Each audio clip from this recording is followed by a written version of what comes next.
할렐루야. 우리 좌우 앞뒤에 계신 분들과 함께 인사 나누시겠습니다. 잘 오셨습니다. 네, 은혜 많이 받으십시다. 사랑합니다.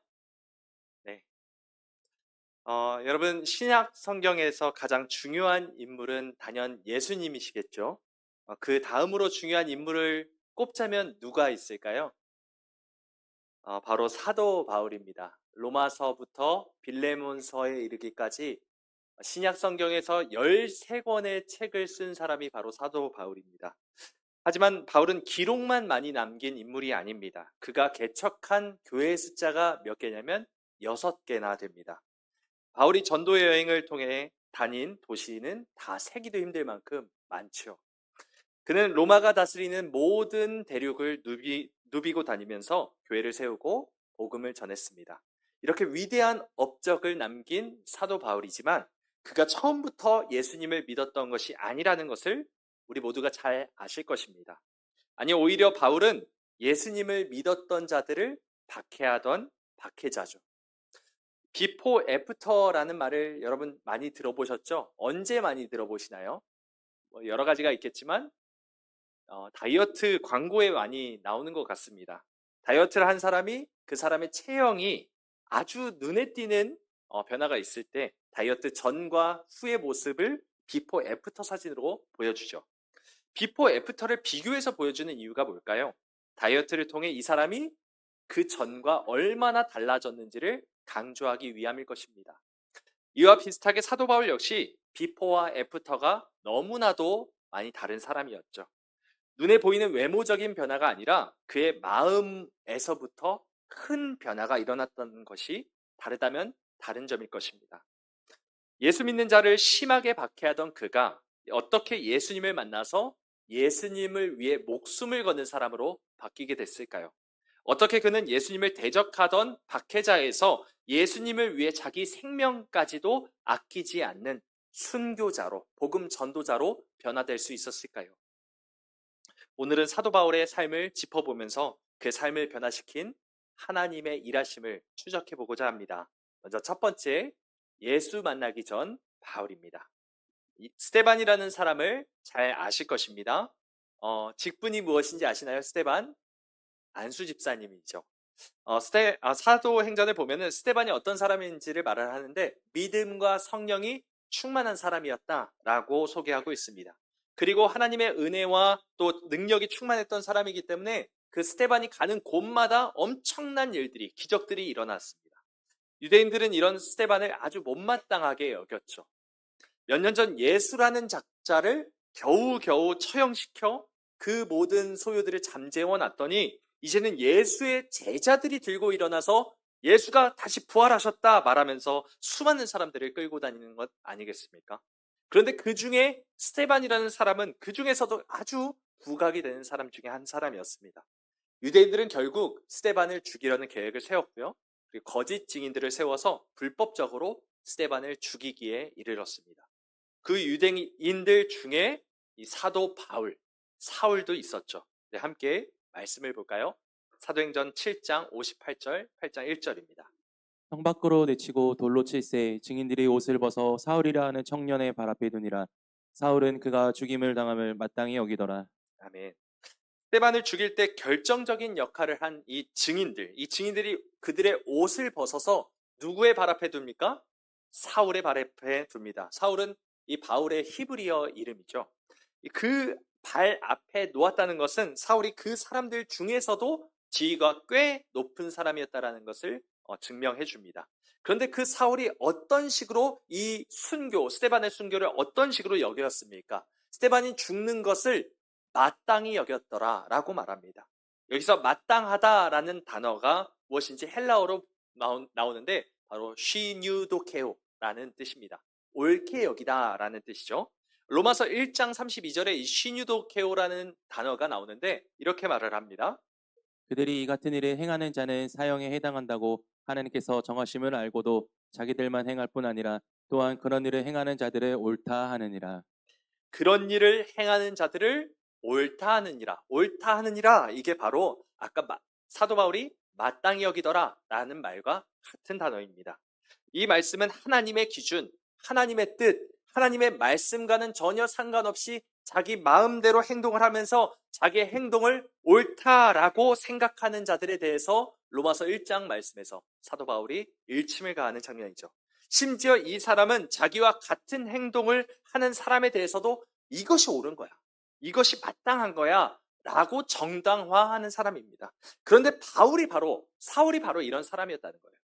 사울 자신은 자기가 추후도 틀렸다라고 생각한 적이 없습니다. 오히려 자기가 하는 모든 행동이 옳은 것이라고 생각했고, 또 그런 일, 같이 하는 동참하는 사람들에게 대해서도 너희들이 옳다, 이것이 마땅하다라고 생각하는 사람이었다는 것이죠. 그렇게 사울은 스데반을 죽이는 것을 주도했고, 그가 죽는 것이 마땅한 행동, 즉 옳은 행동이라고 생각했습니다. 그렇게 스데반의 순교 사건을 시작으로 예루살렘 교회의 대대적인 박해가 시작됩니다. 대부분의 성도들이 예루살렘을 탈출해야 했죠. 그 박해의 선두에 바로 사울이 서 있었습니다. 사도행전 26장 10절과 11절은 이렇게 말씀합니다. 예루살렘에서 이런 일을 행하여 대제사장들에게서 권한을 받아가지고 많은 성도를 옥에 가두며 또 죽일 때에 내가 찬성 투표를 하였고 또 모든 회당에서 여러 번 형벌하여 강제로 모독하는 말을 하게 하고 그들에 대하여 심히 격분하여 외국 성에까지 가서 박해하였고. 네, 지금 이 말씀을 한번 보십시오. 남녀노소를 막론하고 예수를 믿는 사람이라면 모조리 다 잡아 죽이거나 감옥에 가두고 있습니다. 그리고 11절 말씀을 보시면 믿는 사람들을 고문해서 예수님에 대해서 강제로 모독하는 말을 하게 시키고 있습니다. 그것이 바로 사울이라는 사람이었죠. 그걸로도 분이 안 풀렸는지 이 외국에 있는 도시까지 가서도 이와 똑같은 일을 행합니다. 이처럼 사울은 기독교인들에 대해 극도의 혐오감을 갖고 있었습니다. 그래서 살기가 등등한 채로, 격분한 채로 예수 믿는 사람이라고 하면 모조리 다 잡아 가두고 죽이고 강제로 예수 그리스도를 모독하는 말을 하게 했죠. 이것만 보면 사울은 그냥 어마어마한 악당입니다. 하지만 사울은 추후도 자기가 악당이라고 생각한 적이 없었죠. 사도행전 26장 9절은 이렇게 말씀합니다. 우리말 성경은 이렇게 말하죠. 저도 한때는 나사렛 예수의 이름을 반대하기 위해서라면 무엇이든 다 해야 한다고 확신했던 사람입니다. 사울은 예수의 이름을 반대하는 것, 대적하는 것을 위해서라면 무슨 짓이든 다 해야 한다라고 생각했던, 확신했던 사람이죠. 나는 하나님을 너무너무 사랑하는 사람이야. 나는 어떤 사람보다 하나님 앞에서 충성스러운 사람이야. 그러니까 나는 나사렛 예수의 이름을 믿는 무리들을 뿌리 뽑는 그 모든 사명을 최선을 다해 감당해야 돼. 이것이 바로 확신에 차 있었던 사울의 모습이라는 겁니다. 예수님을 만나지 못했을 때 사울은 하나님을 위한다고 생각을 했어요. 그리고 열심을 가진 채 일을 했고 최선을 다해 살았고 남들보다 더 많은 수고를 했습니다. 그렇게 하면 할수록 어떤 일이 일어났습니까? 더욱 하나님의 나라와 하나님의 거룩한 백성들의 위협이 될 뿐이었죠.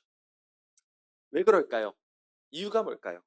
그의 영적인 눈이 가리워져서 예수가 누군지 알지 못했기 때문입니다. 자기 자신은 하나님을 섬긴다고 생각했지만 실상은 하나님을 대적하고 있었던 하나님의 대적자였을 뿐이죠. 여러분, 속도가 아니라 방향이 중요하다라는 말을 들어보셨을 것입니다. 아무리 빨리 간다고 해도 그 길 끝에 낭떠러지가 있다고 생각해 보십시오. 그러면 빨리 가는 것이 오히려 나에게 손해가 될 뿐입니다. 맹목적인 것만큼 위험한 것은 없죠. 우리는 자주 우리의 영적인 눈이 가리워져 있을 때가 있습니다. 나도 모르는 사이에 나의 영적인 눈이 완전히 가려진 채 방향도 알지 못하고 전력 질주를 하고 있는 것이죠. 어디에 어떤 방해물과 낭떠러지와 걸림돌이 있는지도 알지 못하면서 그렇게 달려가고 있지는 않습니까? 여러분, 교회에 열심히 나와서 열심히 봉사하고 일하는 것 참 좋은 일입니다. 하지만 만약 그 행동에 대한 분명한 이유가 없이 맹목적인 열심만 내고 있는지에 대한 여부를 우리가 분명히 점검해 봐야 한다는 것이죠. 여러분은 오늘 왜 교회에 나오셔서 예배를 드리고 계십니까? 여러분은 왜 교회를 위해 직분을 받고 충성을 하십니까? 안 하면 안 되니까 억지로 하고 계시는 분은 없으신가요? 그게 아니면 내가 한 주간 살아오면서 지었던 모든 죄들과 실수들을 만회하고자 하는 이유에서 그렇게 열심히 일하고 계시거나 이 자리에 나와 계시진 않습니까? 혹시 그것도 아니라면 그것이 내가 교회에 꼭 필요한 사람이라는 것을 증명받기 위해, 인정받기 위해서 그렇게 하고 계시지는 않습니까? 하나님은 우리가 무언가를 하기 때문에 우리를 하나님의 자녀로 부르시는 분이 아니십니다. 하나님은 우리가 뭔가 대단한 것을 이뤄내야만 우리를 인정해 주시는 분이 아니라는 것이죠. 하나님은 단지 우리가 하나님을 온전히 바라보길 원하십니다. 그것이 바로 예배라는 것이죠. 오늘 우리가 이 자리에 예배를 드리는 것도, 그리고 오직 하나님 한 분만을 뚫어져라 쳐다보고 하나님이 어떤 분이신지를 더 온전히 알고 하나님의 마음을 더 깊이 이해하는 시간, 그것이 바로 예배라는 것입니다. 여러분, 우리 모두가 정확한 방향을 향해 나가는 우리 모두가 되길 원합니다. 속도를 빨리 내기 전에 우리가 나아가야 할 방향이 무엇인지, 내가 무엇을 섬기고 있는지, 내가 예수 그리스도를 섬기고 있는지, 나 자신을 섬기고 있는지를 명확히 알아야 합니다. 저와 여러분의 영적인 눈이 밝히 뜨여져서 제대로 된 방향을 잡고 하나님께 한 발자국 한 발자국 더 가까이 나아가는 저와 여러분 모두가 되기를 주님의 이름으로 소망합니다. 아멘. 우리 시간에 함께 찬송 드리실까요? 열어주소서라는 찬송을 드리시고 우리 계속해서 이어서 말씀 듣도록 하겠습니다.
할렐루야.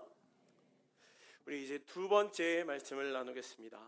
예수 만나 회심한 사울. 어느 날 사울은 다메섹이라는 곳에 예수님을 믿는 사람들이 많이 있다는 것을 듣게 됩니다.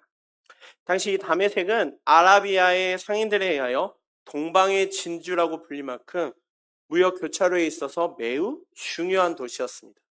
그래서 당시에 많은 유대인들이 이 다메섹이라는 곳에 살고 있었죠. 특별히 엄청난 핍박 가운데 흩어져야 했던 많은 그리스도인들이 지금 이곳 다메섹에서 살 수밖에 없었던 것이죠. 자, 이 소식을 알았던 이 사울은 그 즉시 대제사장에게 찾아갑니다. 왜냐하면 다메섹에 있는 많은 그리스도인들을 남녀를 물러나고 잡아 감옥에 가두기 위하여 그것을 합법적으로 허락받기 위하여 공문을 지금 요청하고 있는 것이죠. 결국 그 공문을 받았던 사울은 이제 다메섹으로 향하여 나아갑니다. 자, 지금 나아가고 있는 다메섹으로 향하고 있는 지금 그 사울의 모습을 한번 상상해 보기 원합니다. 사울은 어떤 모습일까요? 기세가 등등합니다. 지금 내가 하고 있는 일이 최고의 것이라고 생각하며 너무나도 지금 당당하게 나아갑니다. 때마침 하늘을 보니 태양빛이 자기를 비추고 있습니다. 마치 자신이 나아가는 길이 올바른 길이지만 나를 마치 환영해 주는 듯 그 빛이 지금 사울을 비추는 듯 합니다. 그런데 어느 순간 밤의 색에 다다르자 그 빛이 갑자기 커다란 빛이 되어 사울을 비추게 됩니다. 사울은 그 놀라운 빛에 깜짝 놀라며 바로 땅에 엎드려지죠. 우리 4절 말씀을 보겠습니다. 땅에 엎드려져 들음에 소리가 있어 이르시되 사울아 사울아 내가 어찌하여 나를 박해하느냐 하시거늘. 아멘. 여기 보면 엎드려지다 라는 말이 나옵니다. 자, 엎드려지다. 이것을 뜻을 풀어보면 넘어지다, 떨어지다 라는 뜻이 있습니다. 그러니까 이 말은 단순히 어떤 길을 가다가 돌뿌리에 걸려 넘어지다, 어떤 말이나 어떤 것을 타고 가다 떨어졌다는 아주 기초적인 의미도 포함하지만 오늘 본문에서는 그것을 넘어 마치 너무나도 커다란 초자연적 현상으로 인하여 떨어짐으로 말미암아 공포감과 두려움에 떨고 있음을 지금 표현하고 있다는 것이죠. 자, 이처럼 공포와 두려움에 떨고 있었던 사울에게 갑자기 하늘에서 음성이 들립니다. 우리 5절 말씀, 사울아 사울아 네가 왜 나를 박해하느냐. 이 말씀을 들었던 사울은 그 즉시 말을 하죠. 5절 말씀 우리 다 같이 보겠습니다. 대답하되 주여 누구시니까 이르시되 나는 내가 박해하는 예수라. 아멘. 지금 사울은 고백하고 있죠. 주여. 그냥 무슨 소리지? 라고 멈추는 것이 아니라 주여라고 말하고 있습니다. 이것이 예수님을 나의 구세주라고 고백하는 뜻은 아닙니다. 하지만 이렇게 말을 한다는 것은 지금 하늘로부터 들려지는 소리가 단순히 많은 사람들에게 들려지는 단순한 소리가 아닌 매우 초자연적으로 엄청난 의미를 담고 있는 소리라는 것을 느끼고 있다는 표현이죠. 그리고 나서 대답이 들립니다. 나는 내가 박해하는 예수. 이러한 놀라운 현상 앞에 사울은 엎드려지고 두려움에 떨고 있죠. 그리고 다시 눈을 떠서 나아가려고 합니다. 하지만 눈을 떴을 때 아무것도 보이지 않습니다. 결국 그는 사람들의 손에 이끌려 그와 함께 같이 왔던 사람들의 손에 이끌려 걸어갈 수밖에, 다메섹에 들어갈 수밖에 없었습니다. 자, 사울의 처음의 모습은 혈기가 왕성하고 기세가 등등하여 많은 사람들의 지도자격으로 나아갔던 사람이 어느 순간 다른 사람의 도움이 없이는 아무것도 할 수 없는 매우 나약한 존재로 지금 떨어져 버린 것이죠. 그런데 우리는 이어지는 말씀을 살펴보며 한 가지의 의문을 품게 됩니다. 바로 하늘로 비치는 빛과 소리 앞에 전혀 두 가지의 반응이 나타난 것을 보게 되죠. 우리 7절 말씀을 보겠습니다. 같이 가던 사람들은 소리만 듣고 아무도 보지 못하여 말을 못하고 서 있더라. 아멘. 지금 사울은 혼자 가는 것이 아니었습니다. 사울은 지금 다메섹에서 공문을 받아 다메섹에 갈 때 사울의 혼자 간 것이 아니라 사울과 함께 가던 사람이 있었습니다.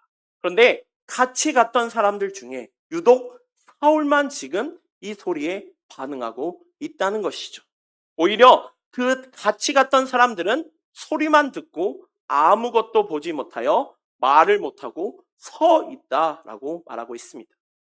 무슨 말일까요? 말을 못하고 서 있다. 자, 말을 못하고 서 있다라는 아주 기본적인 의미도 포함하지만 오늘 본문에서 말하는 것은 이 초자연적 현상, 사울에게 나타난 이 초자연적 현상이 도대체 무슨 의미인지 전혀 같이 가던 사람들은 깨닫지 못하고 있다는 말입니다. 어쩜 이 말씀이 우리에게 분명한 메시지를 전해주는 듯합니다. 똑같은 상황, 환경에 있다 할지라도 전혀 다른 모습으로 나아갈 수 있다는 것이죠. 지금 사울과 같이 갔던 사람들은 다메섹을 향하여 갈 때는 똑같은 목적을 가지고 나아가고 있습니다. 바로 그리스도인들을 잡아 감옥에 가두는 일이었죠. 그런데 똑같이 가고 있는 두 부류에 하나님은 사울에게만 나타나십니다. 그리고 사울에게 놀라운 초자연적 현상을 보여주고 계시죠. 결국 하나님의 이 모든 일들은 사람의 힘이 아닌 하나님의 뜻하신 바 안에서 이루어진다는 것이죠. 회심 전에 사울은 기세가 등등하고 매우 자신만을 먼저 생각했던 사람이었지만 주님을 만난 후 이런 초자연적인 현상을 겪은 후에 그는 철저히 낮아지고 하나님 누구의 도움이 없이 살 수 없는 너무나도 연약한 존재로 전락하고 말았던 것이죠. 어찌 보면 이 모습은 사울이 먼저가 아닌 같이 갔던 사람들이 더 높아지는 듯 보입니다.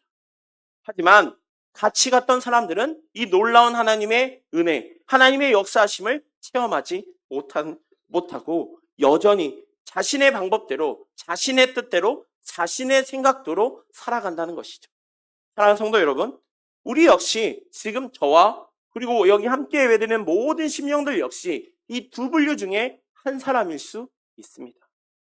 내가 하나님을 만나며 예배 자리에 나와 찬양하며 영광 돌릴 때 정말로 하나님을 깊게 만나고 하나님의 그 놀라운 은혜를 체험하는 사람이 있는가 반면에 그냥 여전히 해왔던 습관대로 그냥 드려지는 형식적인 예배의 모습으로 나아갈 수 있다는 것이죠.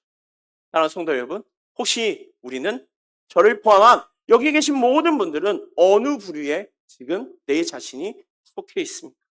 이 시간 결단하길 원합니다. 매 순간 우리와 함께 하시는 그 하나님을 만나며 그 하나님 앞에 온전히 고백하며 신하며 나아가길 소망합니다. 주님 앞에 나올 때 나의 고집, 나의 신념, 나의 가치관들을 내려놓고 주님의 말씀에 순종하며 그 주님을 나의 구주로 고백하며 나아가는 우리 귀한 성도들이 되시기를 소망합니다. 예수님을 만나 이제 사울은 변화되었습니다. 자, 그 모습이 9장 20절에 잘 드러납니다. 우리 9장 20절 말씀 같이 읽겠습니다. 즉시로 각 회당에서 예수가 하나님의 아들이심을 전파하니. 아멘. 여기에 매우 중요한 말이 나옵니다. 예수가 하나님의 아들이심을 전파하였다라고 말합니다. 사울은 원래 어떤 사람이었죠? 예수님을 믿는 사람들을 잡아 감옥에 가두는 사람이었죠. 또 예수님의 복음을 전하다가 돌에 맞아 죽은 스데반의 죽음을 당연히 여겼던 사람입니다. 그러니까 지금 이 고백은 사실 사울의 입장에서 말도 안 되는 일이죠. 한마디로 사울은 핍박에 앞장섰던 사람이었습니다. 그런데 그가 예수님을 만남으로 인한 전도자로 변하게 된 것이죠. 이 모습을 모든 사람이 좋아하진 않습니다. 이 모습을 보고 그 모습에 뭔가 꺼림칙한 사람들이 있었죠. 바로 유대인의 지도자들이었습니다. 그들은 이러한 변화받은 사울의 모습에 매우 불쾌해하며 그게 계속 계속되자 그를 죽이려고 합니다. 결국 사울은 어쩔 수 없이 다메섹에서 도망갈 수밖에 없었던 것이죠. 그런데 그 모습이 9장 25절에 잘 나와 있습니다. 우리 9장 25절 말씀을 보겠습니다. 그의 제자들이 밤에 사울을 광주리에 담아 성벽에서 달아내리니라. 아멘. 지금 사울이 광주리에 담아 내렸다라고 말합니다. 자, 광주리 어디서 좀 들어본 것 같으시죠? 자, 마태복음 15장에 4,000명을 먹이신 사건. 그때 음식들을 다 먹고 남아서 모았던 곳. 그것이 바로 광주리였죠. 조금 의미를 더 부여하고자 하면 음식물을 남았던 음식물을 담은 것. 음식물 그 쓰레기를 담은 거라고 말할 수 있는 것이 광주리죠. 자, 그런데 그 광주리에 지금 바울이 달려 도망가고 있습니다. 자, 여기서 우리는 조금 의아해질 수가 있습니다. 아니, 주님의 복음을 전하며 주님의 뜻을 전하며 주님의 만나는 대로 나아갔는데 왜 나에게 이러한 시련이 오냐? 오늘 바울이 했던 일은 주님을 만나 변화받음으로 담대히, 누구보다도 담대하게 예수님이 하나님의 아들이심을 전파하였습니다. 그러면 그 결과는 어떤 일이 일어나야 될까요? 그곳마다, 가는 곳마다 주님의 복음을 듣고 사람들은 변화받아서 예수님은 하나님의 아들이십니다 라고 고백해야 하지 않을까요?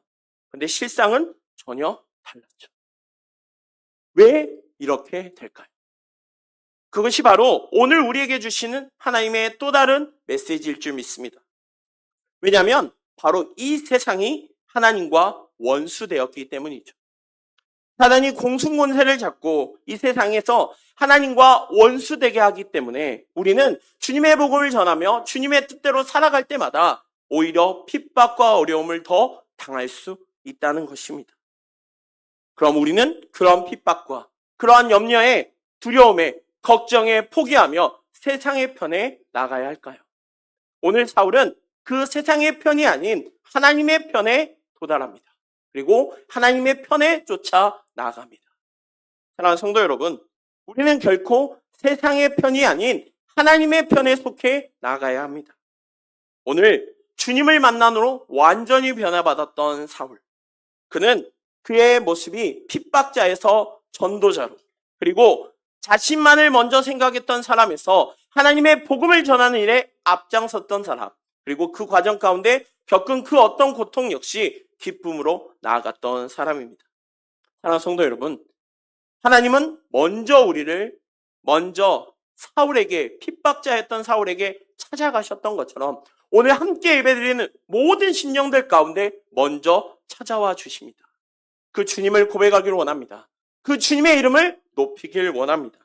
그 주님이 나를 찾아와 주시고 나를 다담아 주시고 나의 주, 나의 하나님이 되심을 고백하며 나아가는 우리 귀한 성도들 되시기를 간절히 소망합니다. 우리 이 시간 찬양하겠습니다. 우리 찬양 가운데 이 고백이 저희들의 마음의 고백이 되길 소망합니다. 예수는 나의 주 되심을 고백하며 나아가겠습니다.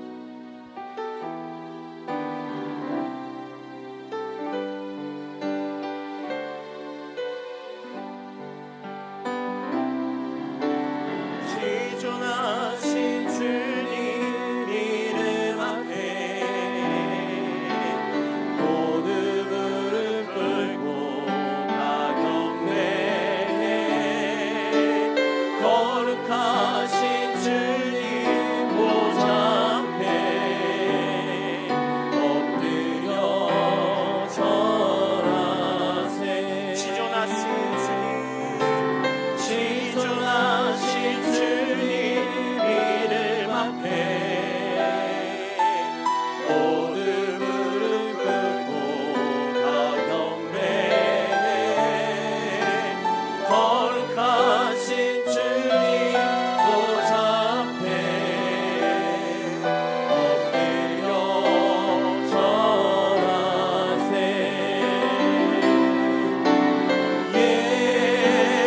예수는 그리스도, 예수는 그리스도, 예수는 주, 하나님의 영으로 경배드리리.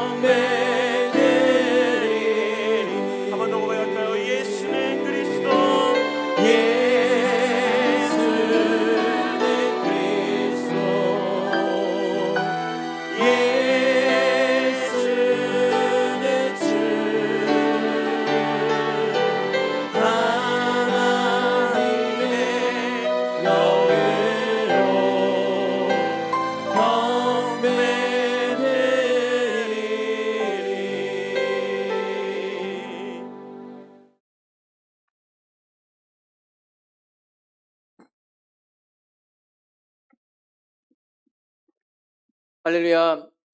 예수님 만난 후 바울, 애프터는 비포와 다릅니다. 이 시간 우리가 함께 읽을 말씀은 여러 구절입니다만 먼저 사도행전 9장 26절을 보도록 하겠습니다. 사울이 예루살렘에 가서 제자들을 사귀고자 하나 다 두려워하여 그가 제자됨을 믿지 아니하니. 자, 여러분 혹시 다른 사람에게 거절을 당한 경험이 있으십니까?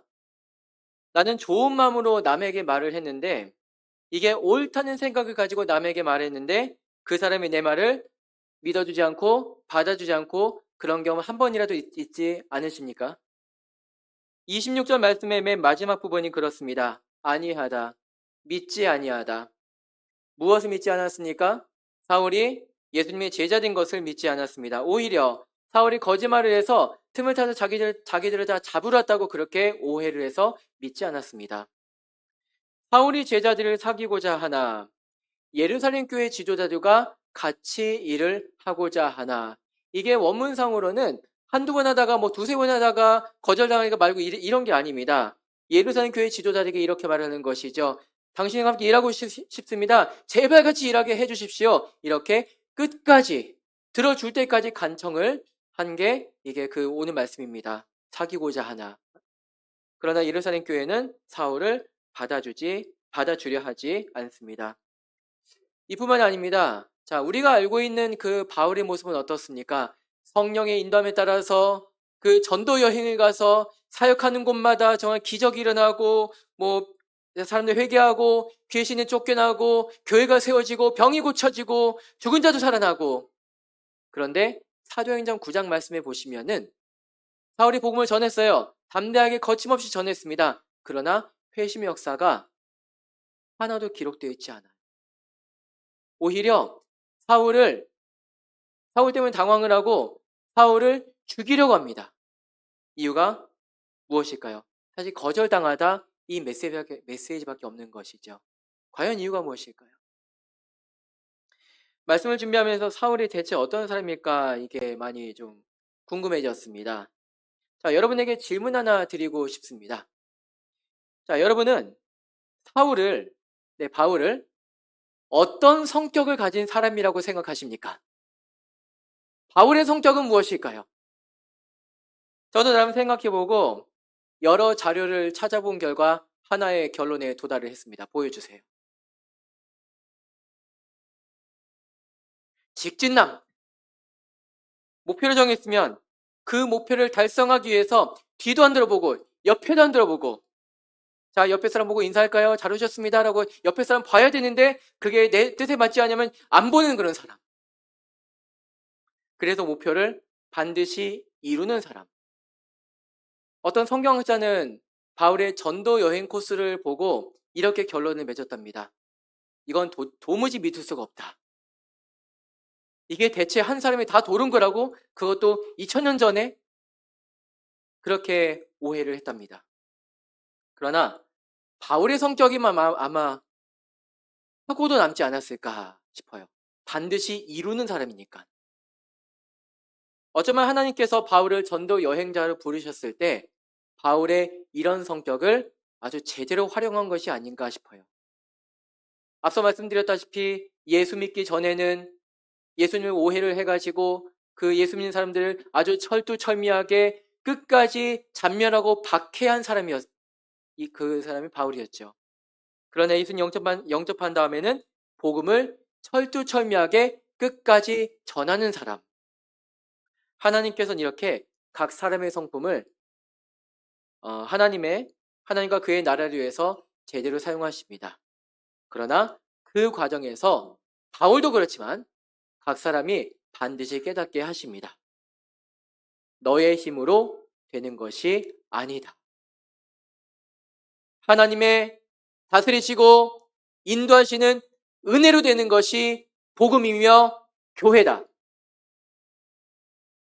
자, 관련해서 9장 31절과 32절 말씀을 보면은 참 이게 좀 너무나 재미있습니다. 자, 함께 읽어볼까요? 함께 읽겠습니다. 시작.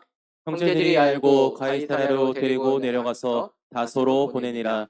그리하여 온 유대와 갈릴리와 사마리아 교회가 평안하여 든든히 서가고 주의 경외함과 성령의 위로로 진행하여 수가 더 많아지니라.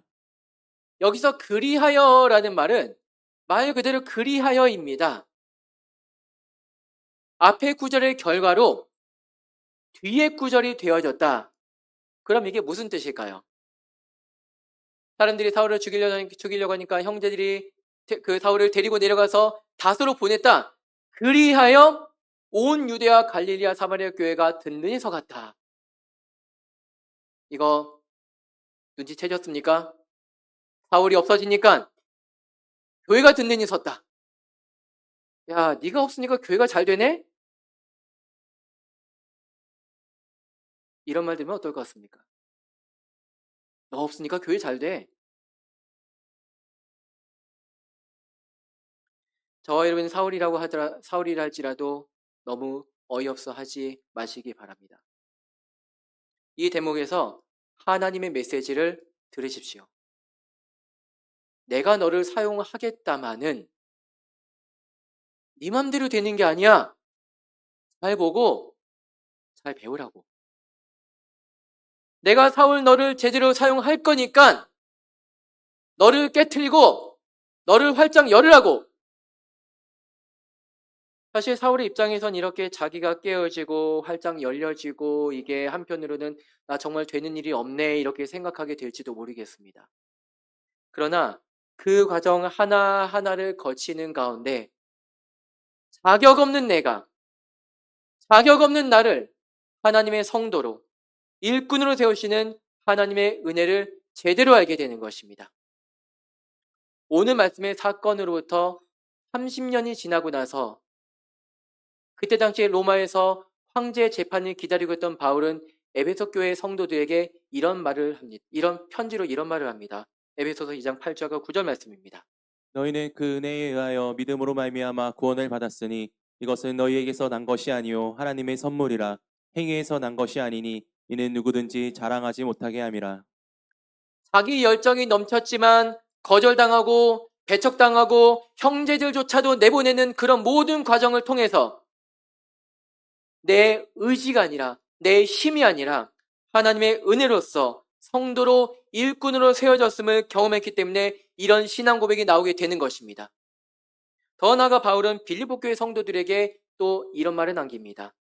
아무 일에든지 다툼이나 허영으로 하지 말고 오직 겸손한 마음으로 각자 자기보다 남을 낮게 여기고 각각 자기 일을 돌볼 뿐더러 또한 각각 다른 사람들의 일을 돌보아 나의 기쁨을 충만하게 하라. 장담컨대 30년 전에 오늘 말씀의 사울은 결코 이런 사람이 아니었습니다. 나보다 남을 낮게 여기고 이런 사람이 아니었다는 거예요. 심지어 1차 전도 여행 때 마가의 일로 해서 바나바와도 그 절규하는 일을 다시는 같이 일하지 않은 그런 바울이었습니다. 사람 그 속은 안 바뀝니다. 절대로 바뀌지 않아요. 그러나 이쯤 되면 하나님의 일로 같이 동역하는 사람들이 비록 나랑 다를지라도 그 남을 돌아보고 함께 일하는 법을 경험을 통해서 내가 깨어지고 낮춰지는 그 경험을 통해서 조금씩 배워지게 되는 것입니다. 어쩌면 이때 돼서야 그 30년 전 다른 사람들은 안 받아줬을지라도 내 말을 경청해 둔 그 단 한 사람, 바나바라는 사람이 제대로 보이지 않았을까 싶습니다. 사도행전 9장 27절 말씀에는 이렇게 기록이 되어 있습니다. 바나바가 데리고 사도들에게 가서 그가 길에서 어떻게 주를 보았는지와 주께서 그에게 말씀하신 일과 다메섹에서 그가 어떻게 예수의 이름으로 담대히 말하였는지를 전하니라.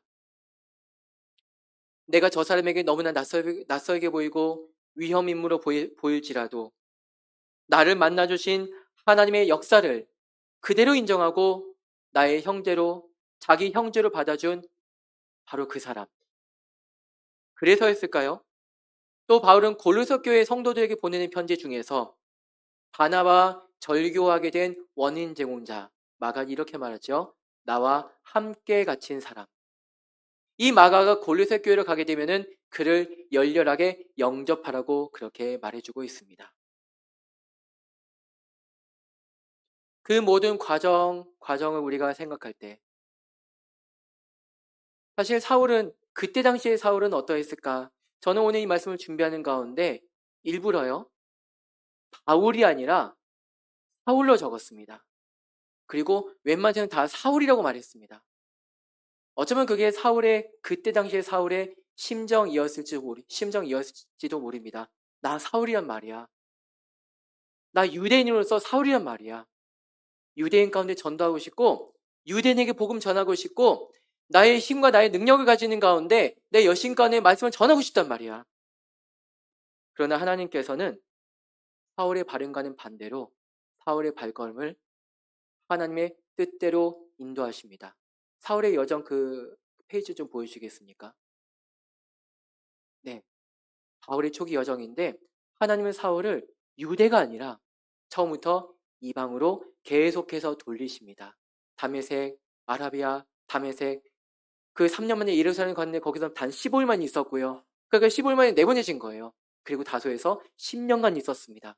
그리고 바나바 초청 맞아서 안디옥 교회로 가서 거기서 1차 전도여행 가는 것이죠.